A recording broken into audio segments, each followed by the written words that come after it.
വേദിയിൽ അധ്യക്ഷ പ്രസംഗം അവതരിപ്പിക്കുന്നു ഷെയ്ഖുന ഉസ്താദ് അവറുകൾ. പീഠത്തിലേക്ക് ഹൃദ്യമായ ക്ഷണിക്കുന്നു.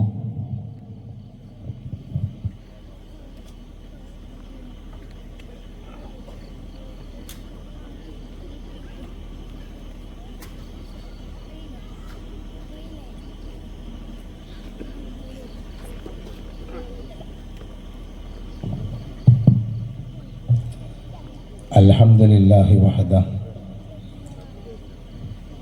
വസ്സലാത്തു വസ്സലാമു അലാ മൻ ലാ നബിയ്യ ബഅദഹ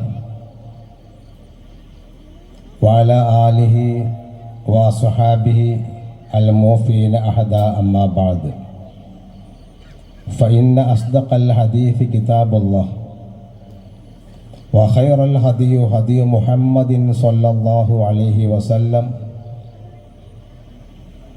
وشر الأمور محدثاتها وكل محدثة بدعة وكل بدعة ضلالة وكل ضلالة في النار وما توفيقي إلا بالله عليه توكلت وإليه أنيب فأعوذ بالله من الشيطان الرجيم بسم الله الرحمن الرحيم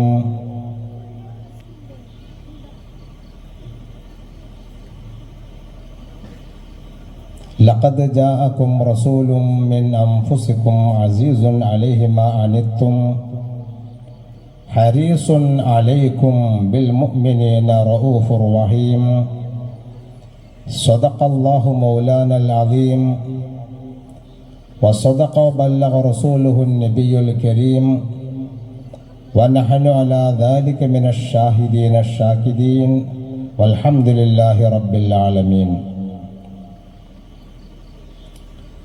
വേദിയിൽ ഉപവിഷ്ടരായ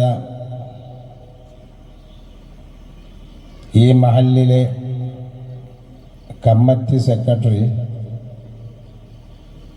ബഹുമാനപ്പെട്ട പുളിക്കൽ യൂസുഫ് മാഷ് അവർകളെ, മറ്റ് കമ്മിറ്റി ഭാരവാഹികളെ, സ്റ്റേജിൽ ഉപവിഷ്ടരായ നാട്ടിലെ പൗരപ്രമുഖരെ, അഭിവന്യരായ അബ്ദുൽ കരീം ദാരിമി അവർകളെ, സദസ്സിൽ സന്നിഹിതരായ സഹോദരങ്ങളെ, ഉമ്മമാരെ, സഹോദരിമാരെ, അല്ലാഹു നമ്മുടെ സംഗമം കബൂൽ ചെയ്യുമാറാകട്ടെ. ആമീൻ യാ റബ്ബൽ ആലമീൻ. ഇത്തരം ഒരു വേദിയിലേക്ക് നമ്മെ ആനയിച്ചത് മഹബ്ബത്തുൻ നബി സ്വല്ലല്ലാഹു അലൈഹി വസല്ലം, അഷ്റഫുൽ ഖൽഖ് ത്വാഹ റസൂലുള്ളാഹി സ്വല്ലല്ലാഹു അലൈഹി വസല്ലം തങ്ങളോടുള്ള ഇഷ്ടം, മഹബ്ബത്ത്, അതൊന്ന് മാത്രമാണ്. നമ്മെ സംബന്ധിച്ചിടത്തോളം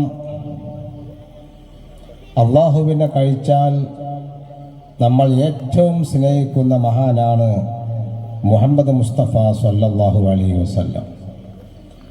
നമ്മെ പ്രസവിച്ച മാതാവിനേക്കാളും, നമ്മളെ പോറ്റി വളർത്തിയ പിതാവിനേക്കാളും, നമ്മുടെ ഭാര്യയേക്കാളും, മക്കളെക്കാളും, നമ്മുടെ സമ്പത്തിനേക്കാളും, നമ്മുടെ എല്ലാത്തിനേക്കാളും നാം സ്നേഹിക്കുന്നത് മുഹമ്മദ് മുസ്തഫ സ്വല്ലല്ലാഹു അലൈഹി വസല്ലം തങ്ങളെയാണ്. അതാണ് വിശ്വകവി തൻ്റെ വരികളിലൂടെ നമ്മെ പഠിപ്പിക്കുന്നത്. അൻത ഉമ്മുൻ അം അബുൻ മാ റഅയ്നാ ഫീഹിമാ മിസ്ല ഹുസ്നിക ഖത്തു യാ സയ്യിദി ഖൈറൻ നബി. പ്രിയപ്പെട്ട പ്രവാചകരെ, തങ്ങൾ ഞങ്ങളുടെ മാതാവാണ്, അതല്ല തങ്ങൾ ഞങ്ങളുടെ പിതാവാണ്. മാത്രമല്ല, ഞങ്ങളുടെ പിതാവും മാതാവിനേക്കാളും അപ്പുറത്ത് ഞങ്ങളെ മനസ്സിൽ പ്രതിഷ്ഠിപ്പിക്കപ്പെട്ട മഹാനുഭാവാണ് തങ്ങൾ. അതെന്താ കാരണം? മാതാവിനേക്കാളും പിതാവിനേക്കാളും തങ്ങൾ ഞങ്ങൾക്ക് നൽകിയ അനുഗ്രഹം അത് വളരെ വളരെ വലുതാകുന്നു. വകുൻതും അലാ ഷഫാ ഹുഫ്റത്തിൻ മിനന്നാർ, നിങ്ങൾ നരകത്തിൻ്റെ വക്കിലായിരുന്നു. അന്ധകാര നിബിഡമായ ഒരു യുഗം ഇവിടെ കഴിഞ്ഞു നടക്കുകയുണ്ടായി. ആ യുഗത്തിൽ തൗഹീദ് എന്തെന്ന് ജനങ്ങൾ അറിയൂല. അവർ അള്ളാഹുവിനെ കുറിച്ച് അറിവില്ലാതെ മറ്റ് അള്ളാഹു താല പടച്ചു വച്ച പല ജീവജാലങ്ങളെയും ആരാധിക്കുന്ന ഒരു സമ്പ്രദായമായിരുന്നു, അഥവാ ഷിർക്കായിരുന്നു ലോകത്തിൻ്റെ മുക്കുമൂലകളിൽ നടമാടിയിരുന്നത്. ഈ ഷിർക്കിൻ്റെ ഘോഷയാത്രയിലൂടെ മനുഷ്യർ തീർക്കുന്നത് നരകത്തിലേക്കുള്ള പാതയാണ്. ആ സന്ദർഭത്തിലാണ് മക്കയിൽ അള്ളാഹുവിൻ്റെ ഹബീബ് മുഹമ്മദ് മുസ്തഫ സ്വല്ലല്ലാഹു അലൈഹി വസല്ലം തങ്ങൾ ഉദയം ചെയ്യുന്നത്. അള്ളാഹുവിൻ്റെ ഹബീബിൻ്റെ വരവോടുകൂടെ ലോകത്ത് പല അത്ഭുതങ്ങൾ സംഭവിക്കുകയുണ്ടായി. ഖുറൈശികൾ അനവധി കാലം ആരാധിച്ചിരുന്ന അവരുടെ പെരുന്നാൾ ബിംബത്തിൽ അവർ സാഷ്ടാംഗം ചെയ്യുകയും പൂജിക്കുകയും ചെയ്യുന്നൊരു ഏർപ്പാടുണ്ടായിരുന്നു. അന്നൊരു പെരുന്നാൾ സുദിനമായിരുന്നു. മൂക്കറ്റം കള്ളു കുടിച്ചുകൊണ്ട് പൂരപ്പറമ്പിൽ ചെന്ന് മതോന്മത്തരായും കൊണ്ട് പൂസായി ആടി കളിച്ച് രസിച്ച് അവർ അവരുടെ ഇഷ്ടകനിയായ ബിംബത്തിൻ്റെ അരികിലേക്ക് വന്നു. പക്ഷേ ആ ബിംബം തല കീഴായി വീണു നിൽക്കുന്ന രംഗമാണ് അവർ കണ്ടത്. അവർ ആ ബിംബത്തിൻ്റെ അരികിൽ വെച്ചുകൊണ്ട് വിലപിക്കുകയാണ്. എന്തായിരുന്നു ആ വിലാപം?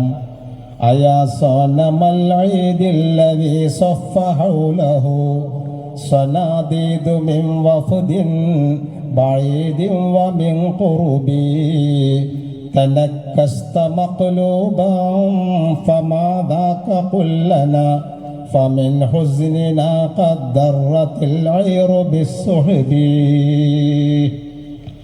അടുത്ത പ്രദേശങ്ങളിൽ നിന്നും വിദൂരങ്ങളിൽ നിന്നും പ്രമാണിമാർ വന്നുകൊണ്ട് പ്രദക്ഷിണം ചെയ്യുന്ന ഞങ്ങളുടെ പെരുന്നാൾ ബിംബമേ, നിനക്കെന്താണ് സംഭവിച്ചത്?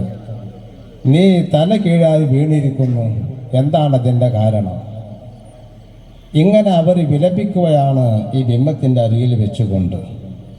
അവസാനം അവർ പറയുകയാണ്, വഇൻ കുൻത മഗ്ലൂബൻ വനുക്കിസ്ത സാഗിറ ഫമാ അൻത ഫിൽ ഔസാനി ബിസ്സയ്യിദിർ റബ്ബി.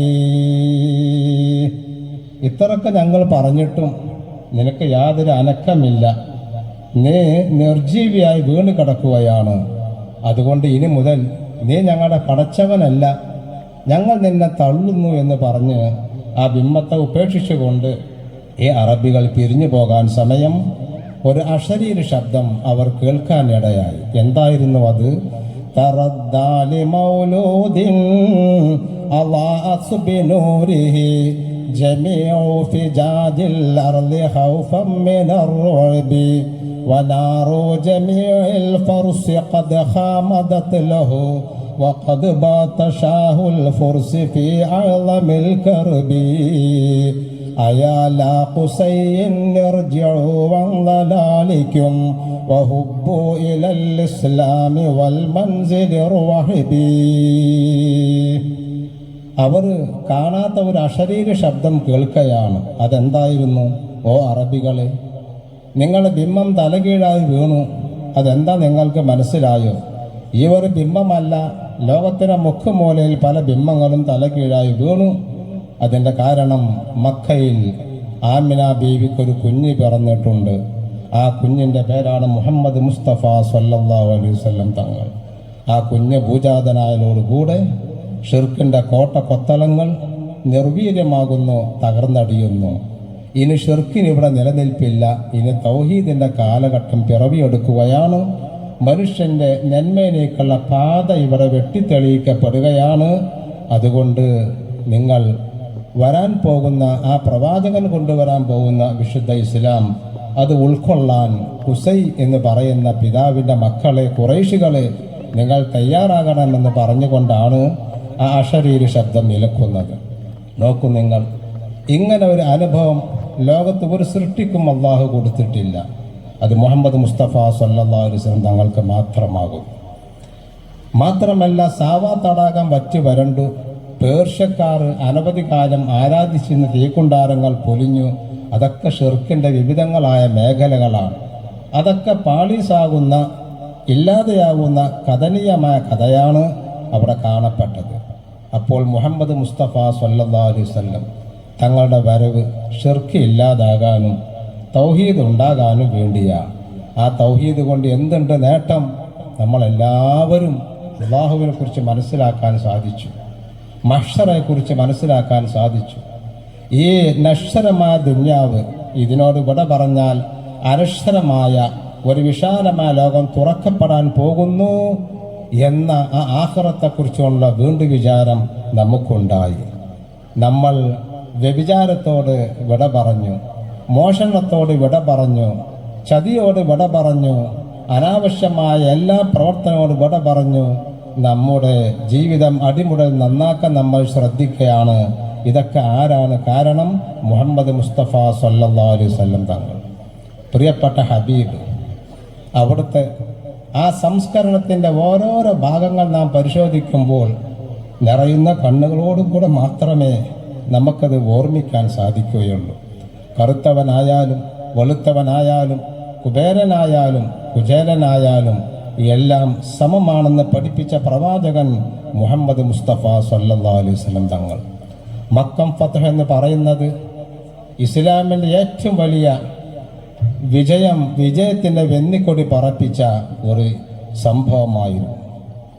വിശുദ്ധ കഅബാലയം 300 ചില്ലാനം ബിംബങ്ങൾ ആരാധിക്കപ്പെടുന്ന ആ കഅബാലയം, അതിൻ്റെ ഓരോരോ ബിംബങ്ങളെയും റസൂലുള്ളാഹി തങ്ങൾ അവിടുത്തെ കയ്യിലുള്ള ഒരു ചെറിയ ഒരു കുന്തമുന കൊണ്ട് സൂചിപ്പിക്കേണ്ട താമസം ഓരോ ബിംബങ്ങളും അവിടെ താഴോട്ട് വീഴുകയുണ്ടായി. പ്രതിഷ്ഠിക്കപ്പെട്ട എല്ലാ ബിംബങ്ങൾ താഴോട്ട് വീണുകൊണ്ടേയിരിക്കുന്നു. കഅബാലയം ബിംബങ്ങളെ തൊട്ട് ശുദ്ധീകരിക്കപ്പെടുകയുണ്ടായി. അതെ, മുഹമ്മദ് മുസ്തഫ സല്ലല്ലാഹു അലൈഹി വസല്ലം തങ്ങൾ അള്ളാഹുവിൻ്റെ ഭവനമായ കഅബാലയത്തിലേക്ക് ആ വിശുദ്ധ പാദം എടുത്തു വെക്കുകയാണ്. അങ്ങനെ എടുത്തു വെക്കുമ്പോൾ പ്രിയമുള്ള മുഅ്മിനീങ്ങളെ, ആരാണ് റസൂലുള്ളാഹിന്റെ കൂടെ ഉണ്ടായിരുന്നത്? ലക്ഷക്കണക്കായ പ്രമാണിമാരായ സ്വഹാബത്തുൽ കിറാം, ഖുറൈശികൾ, ഉന്നത ജാതിക്കാരൊക്കെ അവിടെ ഉണ്ടായിരുന്നു. വലിയ വലിയ കുലമഹമ്മദയുള്ള ആളുകൾ അവിടെ ഉണ്ടായിരുന്നു. പണക്കാരൊക്കെ അവിടെ ഉണ്ടായിരുന്നു. പക്ഷേ അഷ്റഫുൽ ഖൽഖിൻ്റെ കൂടെ രണ്ടാമനായി ആരാണ് കടന്നത്? ബഹുമാനപ്പെട്ട ബിലാൽ റളിയല്ലാഹു തആല അൻഹു.